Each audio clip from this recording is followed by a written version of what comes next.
अस्सलाम वालेकुम। अच्छा, ये ना वो मीटिंग थी मेरी, मैंने आपसे जिक्र भी किया था, तो इसलिए क्लास मैंने बीच में रोक दी थी, तो अभी आज उसको फिर मैं पूरा कर रहा हूँ। तो 39 जो है ये आपको ये दो कपड़ों में पूरा मिलेगा। पिछले हिस्से में इतना कर लिया था।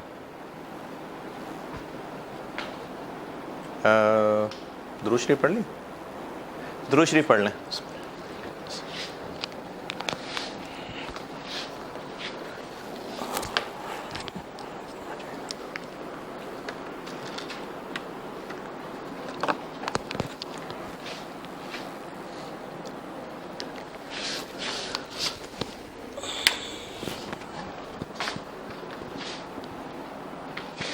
इतना पोर्शन कल किया था, अभी कुछ देर पहले, और कैश सेल्स करनी थी और डेटर्स बता दिए थे। डेटर्स में मैंने बड़ी डिटेल से समझाया था आपको कि अगर क्रेडिट पीरियड मंथ के अलावा है, कुछ डेज हैं, तो फिर हमें अज्यूम करना पड़ता है कि जो ट्रांजेक्शन्स हैं वो डेली बेसिस पे हो रही हैं इवनली, और फिर मैंने उसमें हर दिन कैलकुलेशन करके समझाई थी। इस सवाल में क्या था, 45 डेज क्रेडिट थी, ये भी बताया था आपको। बहरहाल ये आगे ना प्रैक्टिस बार बार होती रहेगी दिनों वाली। तो इस तरह से ये डेटर्स हमने कैलकुलेट किए थे, डेटर से रिसीट्स। एक पॉइंट उस दिन चूँकि मैंने क्लास रोकनी थी, मतलब अभी आपके लिए तो कुछ देर पहले ही, तो उसमें मैंने जो डेटर्स लास्ट पॉइंट से पढ़ के बताए थे वो पॉइंट दोबारा बता देता हूँ। समझ आया था वो पॉइंट? चलो दोबारा सुन लो। मैंने ये बताया था कि अगर सितंबर में सेल्स हुई थी लेट से 100, मैंने खुद ही कहा है 100,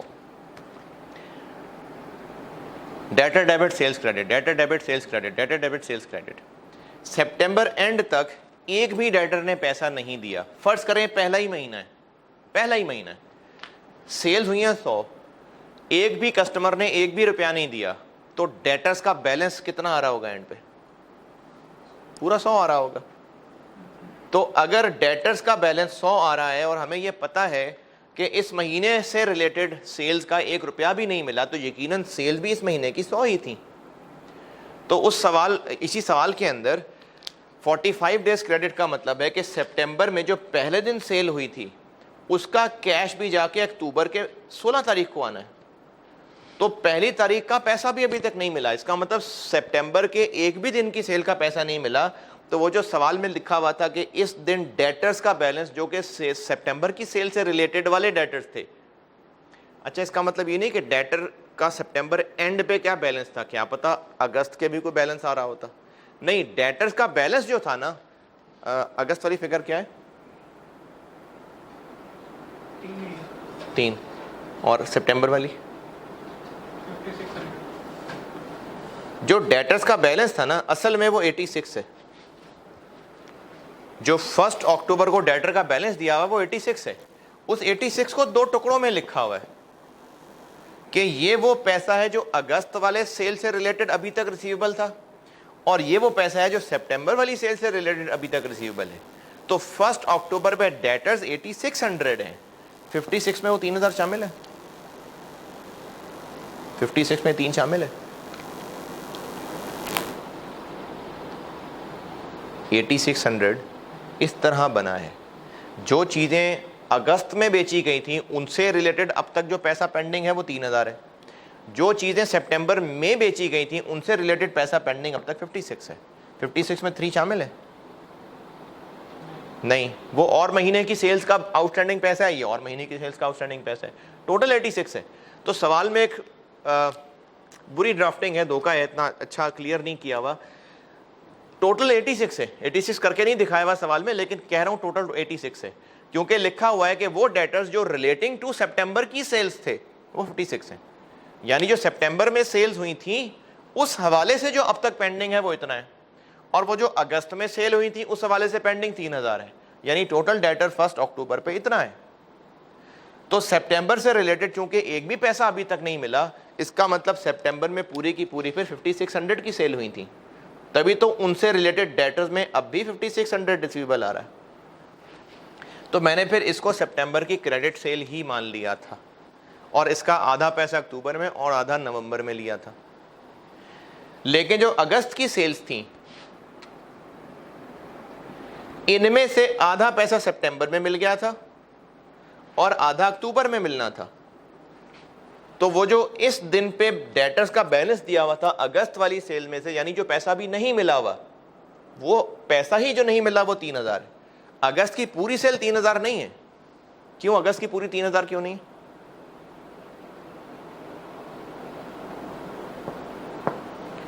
क्योंकि अगस्त की सेल्स में से आधे पैसे सितंबर में मिल चुके हुए थे, जितने बाकी रिसीवेबल थे वो 3000 है।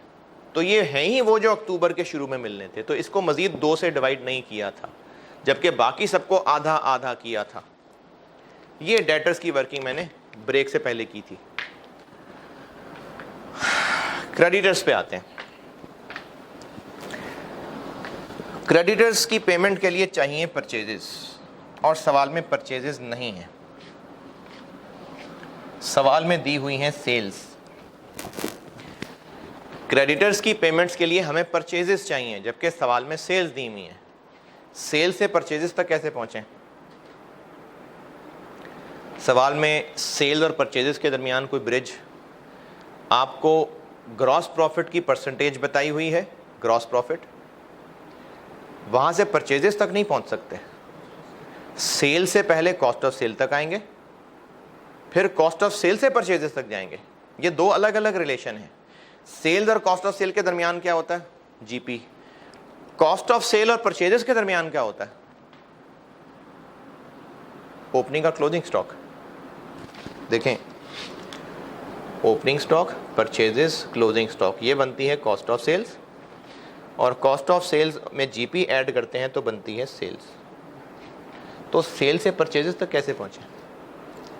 पहले यहां से यहां आए, इसको यहां रखें, फिर यहां से यहां पहुंचे। तो हमें सेल्स पता है, जीपी पता है, परचेजेस निकालनी है। तो पहले हम सेल से कॉस्ट ऑफ सेल तक आएंगे, कॉस्ट ऑफ सेल में ओपनिंग क्लोजिंग एडजस्ट करेंगे तो परचेजेस निकलेगी। क्यों? क्योंकि क्रेडिटर्स के लिए हमें परचेजेस चाहिए। ये तरीका है सवाल का। पिछले सवालों में हम सेल से डायरेक्टली परचेजेस तक कैसे आ जाते थे? क्योंकि पिछले सवालों में स्टॉक नहीं था। जब ये ज़ीरो है, ये ज़ीरो है, तो कॉस्ट ऑफ सेल ही परचेजेस है। लेकिन इस सवाल में स्टॉक है। कितना स्टॉक है? Point number 3, smart limited follows a policy of maintaining stocks equal to अगले महीने की सेल। ये मैंने आपको एक नोट भी लिखवाया था, यानी अगले महीने जितने रुपए की सेल होनी है उतना ही क्लोजिंग स्टॉक होगा। जितने अगले महीने की सेल्स होंगी उतना रुपया पिछले महीने का क्लोजिंग स्टॉक होगा। जितनी अगले महीने की कॉस्ट ऑफ सेल्स होंगी उतना पिछले महीने का क्लोजिंग स्टॉक होगा। ये मैंने समझाया भी था और एक नोट भी लिखवाया था। परचेजेस की वर्किंग करने लगा हूं, क्रेडिटर्स की वर्किंग कर रहा हूं।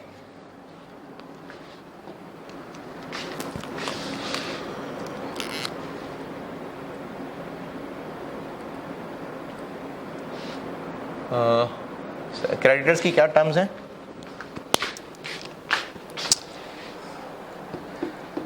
अगले महीने, तो इसका मतलब हमें सितंबर की भी परचेजेस चाहिए, इसलिए सितंबर, अक्टूबर, नवंबर और दिसंबर।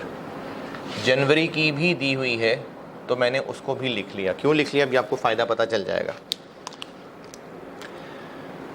पहले निकालते हैं cost of sales.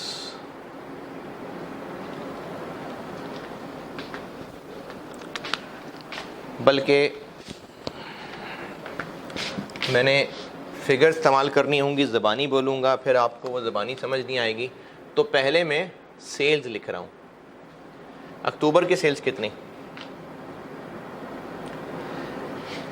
Cost of cell में क्रेडिट सेल से निकालूं सिर्फ के टोटल सेल से? टोटल सेल से। अक्टूबर की कितनी? 7500। नवंबर 99। दिसंबर 10890। जनवरी 10,000।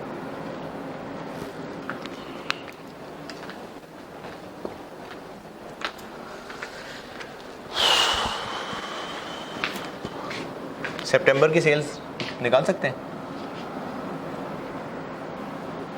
सितंबर की सेल्स दी हुई है?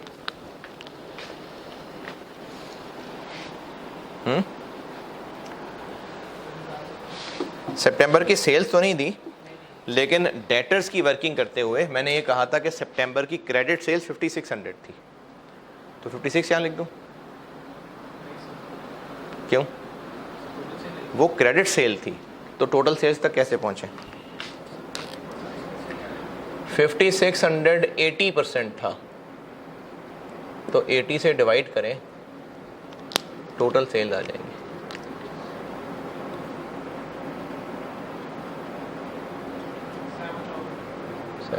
ये सितंबर की सेल्स है। सितंबर की सेल्स क्यों निकाली है मैंने, क्या ज़रूरत है इनकी? सितंबर की परचेजेस चाहिए ना, क्योंकि सितंबर, अच्छा सितंबर की परचेजेस क्यों चाहिए? क्योंकि सितंबर की परचेजेस के पैसे अक्टूबर में जाने, creditors are settled in next month. ये निकल आई सेल्स। अब यहाँ से आते हैं कॉस्ट ऑफ सेल्स पे। सेल्स और कॉस्ट ऑफ सेल्स का रिलेशन पता है तो फिर हम कॉस्ट ऑफ सेल्स निकाल लेते हैं। कितना जीपी है? 20 मार्कअप मार्जिन। मार्जिन का मतलब है कि सेल्स 100 है और कॉस्ट 80 है, तो सितंबर की कॉस्ट ऑफ सेल हो जाएगी 7000 100 ओवर 80 की 80 ओवर 100। कॉस्ट ऑफ सेल निकालनी है 100 ओवर 80 ओवर 100। सेल से कॉस्ट ऑफ सेल निकालनी है। कॉस्ट ऑफ सेल 80% हुआ ना, तो सितंबर की कॉस्ट ऑफ सेल कितनी? 5600। अक्टूबर की 6000। अच्छा, अब मैं रुक गया हूँ, नवंबर की ट्राई करें ज़रा, कॉस्ट ऑफ सेल निकालें आप भी। पॉइंट नंबर 1 की अंग्रेज़ी पढ़ें, टेबल के नीचे जो लिखी है, और नवंबर की कॉस्ट ऑफ सेल निकालें।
हाँ जी, कितनी नवंबर की कॉस्ट ऑफ सेल?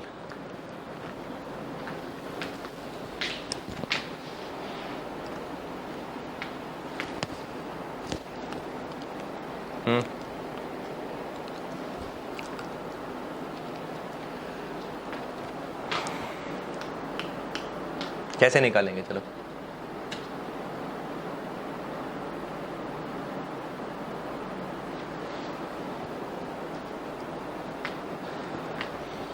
ट्राई ज़रूर करिए, किया करें जब कहता हूँ तो।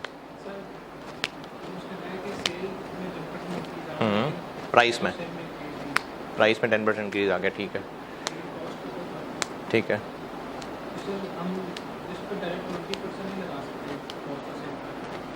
20% मार्कअप नहीं है, मार्जिन है। नहीं ले सकते 80%, क्योंकि वो 80% रहा नहीं है।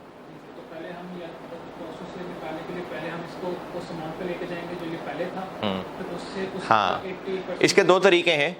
एक ये कि जो अब की सेल्स है ना, ये 10% हायर है, जितनी पहले होती थी उनसे हायर है। तो जो पहले लेवल था उस पर तो 80% लगाते तो कॉस्ट आ जाता, अब 80% लगा के कॉस्ट नहीं आएगा। तो पहले आप सिर्फ कॉस्ट ऑफ सेल निकालने के लिए इन तीनों को औकात पे वापस लाएं, यानी इनको 10% वापस लाएं। 0.9 से मल्टीप्लाई कर दें, फिर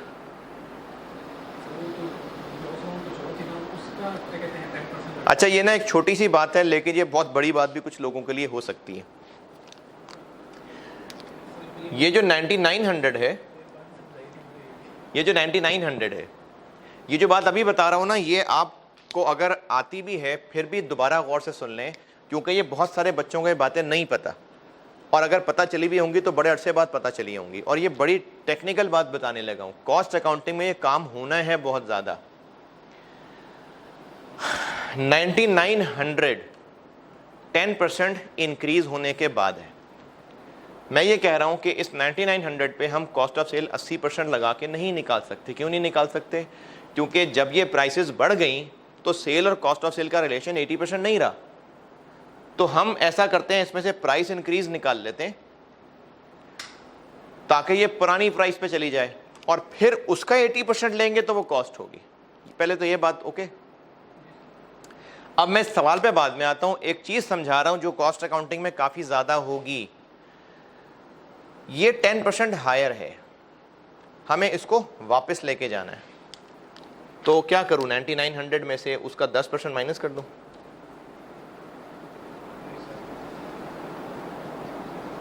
तो वापस चले जाएंगे। ये सही है? नहीं सही? अच्छा, 9900 110 है, तो इसको 1.1 से डिवाइड कर दो।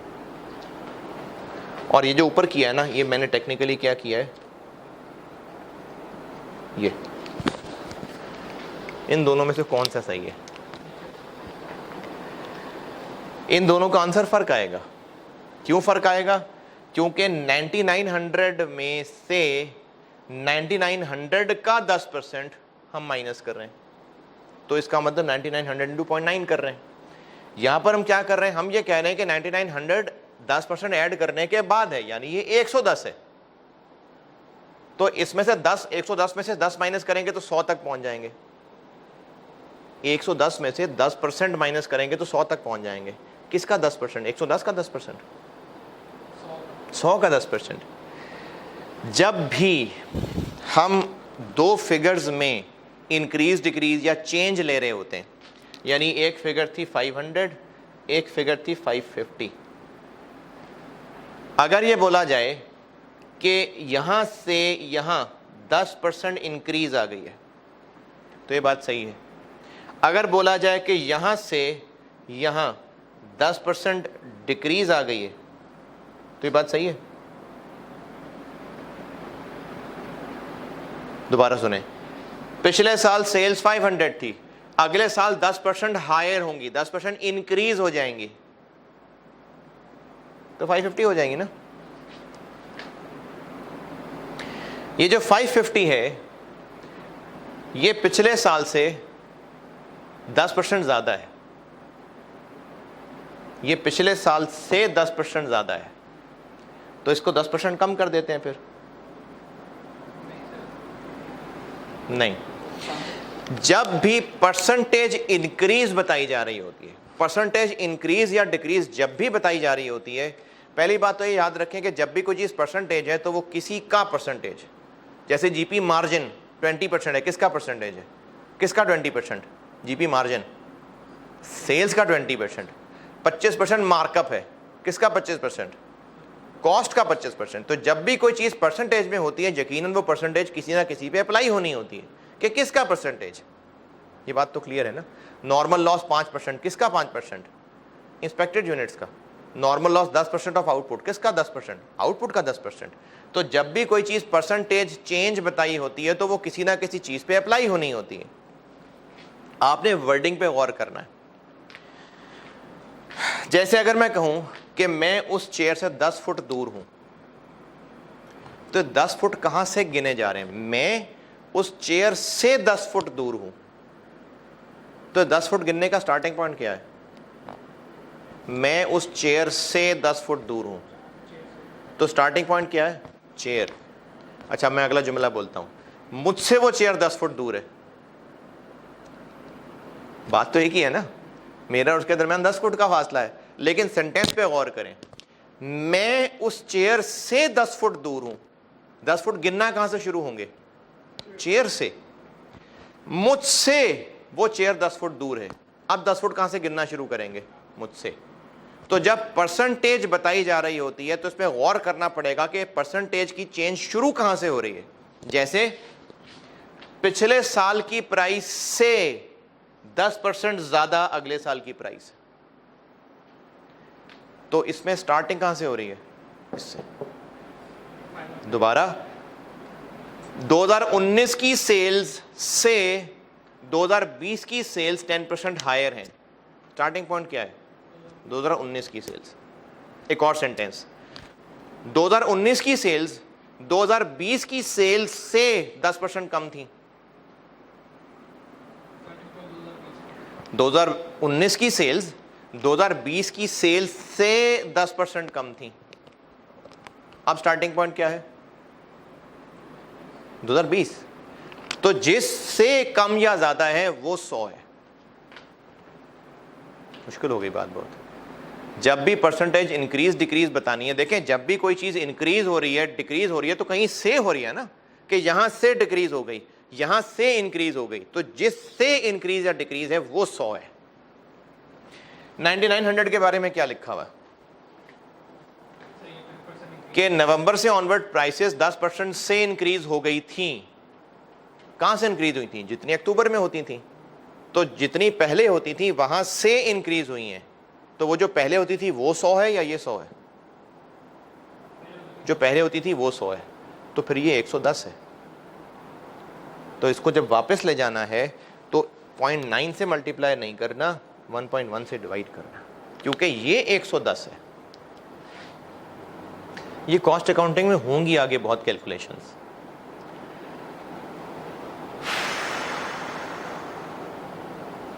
तो 1.1 से डिवाइड करेंगे, फिर एक फिगर निकलेगी। वो क्या फिगर होगी? नवंबर की वो सेल्स जिसमें अगर प्राइस इंक्रीज ना होती, उस पर लगा सकते हैं हम 80%। ऐसे भी कर सकते हैं, एक और तरीके से भी कर सकते हैं। ये क्या किया हुआ है?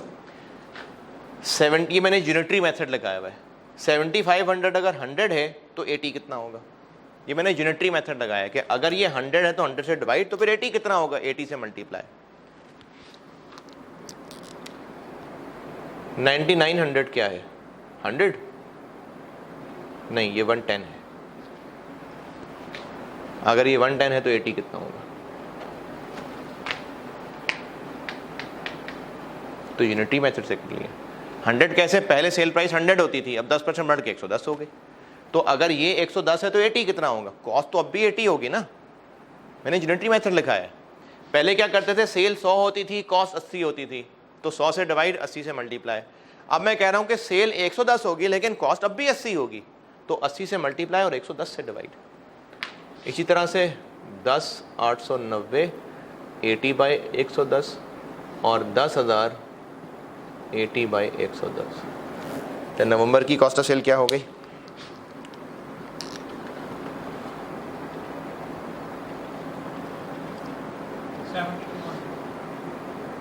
दिसंबर की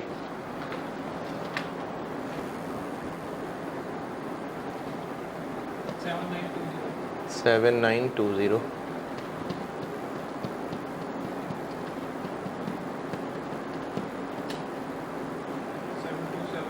723। ये निकल आई कॉस्ट ऑफ सेल्स।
39A कितनी कुछ देर की हुई थी, तो याद है?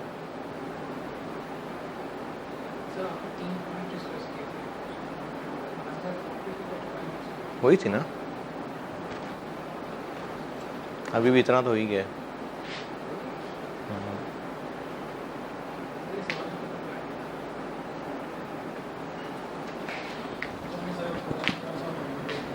हैं? कॉस्ट ऑफ सेल्स निकल आई, परचेजेस तक आते हैं। कॉस्ट ऑफ सेल से परचेजेस तक कैसे पहुंचे? क्लोजिंग स्टॉक लेस कर दें, ओपनिंग ऐड कर दें। Yes sir, closing stock less कर दें, ओपनिंग ऐड कर दें। कॉस्ट ऑफ सेल्स से परचेजेस तक जाना है, उलट जाना है। Closing stock add, opening stock less. Opening stock plus purchases minus closing होता है तो कॉस्ट ऑफ सेल आती है। यहाँ से उल्टा चल रहे हैं।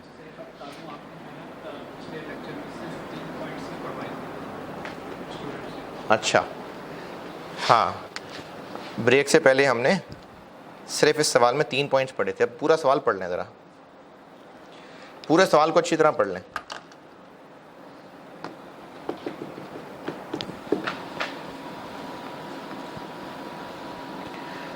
वो जो पिछले पार्ट में कर रहे थे वो मैंने सिर्फ ये 3 पॉइंट पढ़ाए थे।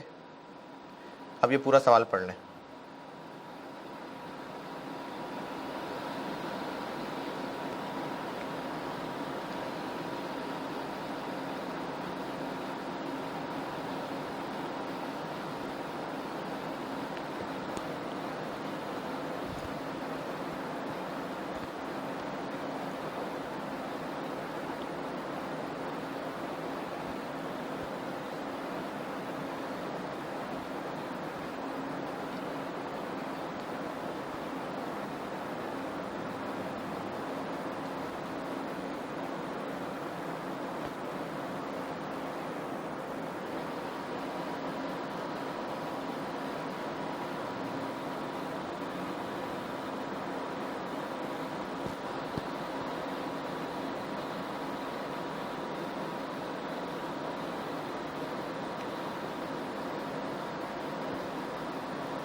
हाँ जी, पढ़ लिया।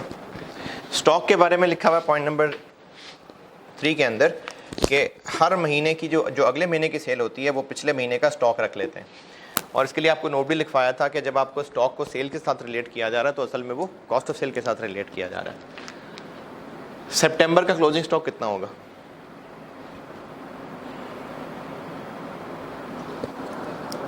अगस्त का, अक्टूबर का, कॉस्ट ऑफ सेल।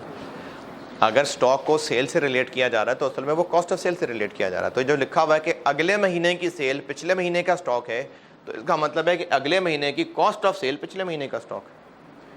तो सितंबर का क्लोजिंग क्या हुआ, ये। अक्टूबर का क्लोजिंग क्या हुआ, ये। नवंबर का क्लोजिंग ये। दिसंबर का क्लोजिंग ये।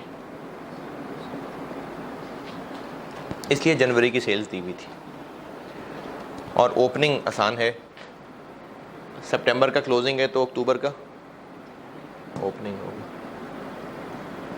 अक्टूबर का क्लोजिंग है तो नवंबर का ओपनिंग होगा, नवंबर का क्लोजिंग है तो दिसंबर का ओपनिंग होगा।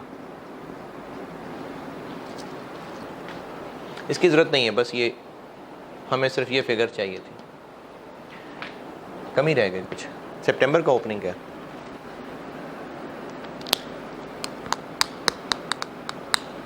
सितंबर का भी तो कोई ओपनिंग होगा।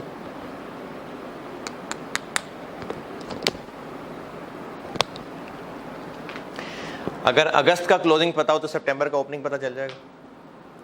इधर बना नहीं हुआ, फर्ज करें आपको नजर आ रहा है ये अगस्त का कॉलम है, अगस्त का क्लोजिंग क्या होगा, ये। तो अगर ये अगस्त का क्लोजिंग होगा तो यही सितंबर का ओपनिंग होगा।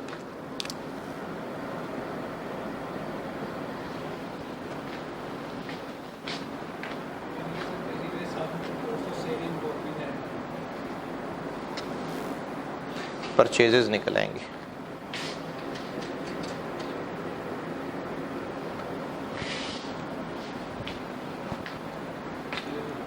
$6,000, 7200, 7920, 7273। यहाँ से निकल आएंगी पेमेंट्स। और पेमेंट्स के बारे में क्या लिखा हुआ है,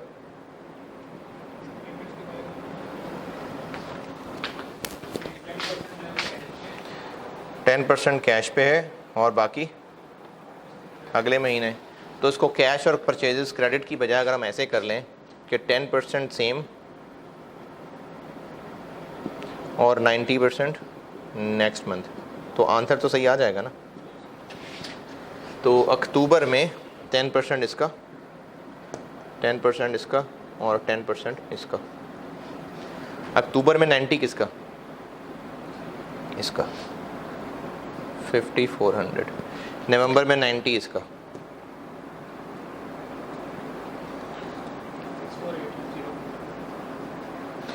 दिसंबर में 90 इसका,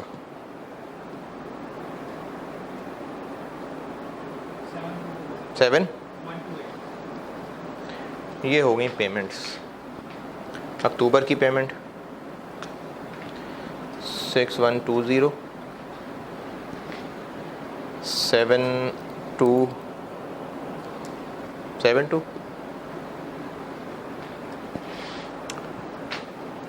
7855, यही है।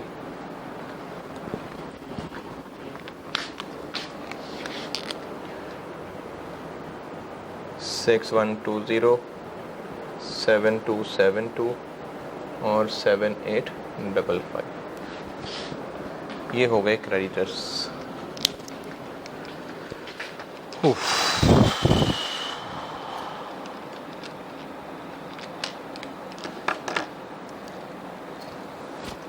और आपका होमवर्क है कि आप इस सवाल को पूरा करके आ रहे हैं। बाकी पॉइंट्स इसके रीज़नेबल हैं, ये आपसे होने चाहिए। मार्केटिंग एक्सपेंसेस दिए हुए हैं, ये वही वाला पॉइंट है जो हम पिछले 2 सवालों में कर चुके हैं। एडमिन एक्सपेंसेस बताए हैं। डेप्रिसिएशन, डेप्रिसिएशन कहाँ लिखूँगा, डेप्रिसिएशन तो कैश पे नहीं आएगी, फिर क्यों दी हुई है, क्योंकि पार्ट बी में इनकम स्टेटमेंट भी पूछी थी। फिर इसके अलावा आपको पॉइंट नंबर 8 में एसेट ख़रीदने के बारे में बताया, वो भी कैश में आएगा, और ओपनिंग बैलेंस बताया। तो आपका होमवर्क ये है कि आपने ये सवाल पूरा करना है, इनफैक्ट आपने ये सवाल दोबारा करना है। ये होमवर्क है आपका। अगली क्लास से ना फिर मैं होमवर्क में नए सवाल दूंगा। अभी चूँकि शुरू था तो अभी मैं ही आपको करवा रहा था। यही सवाल आपका होमवर्क है, पूरा सवाल आपने ये दोबारा करना है, पूरा।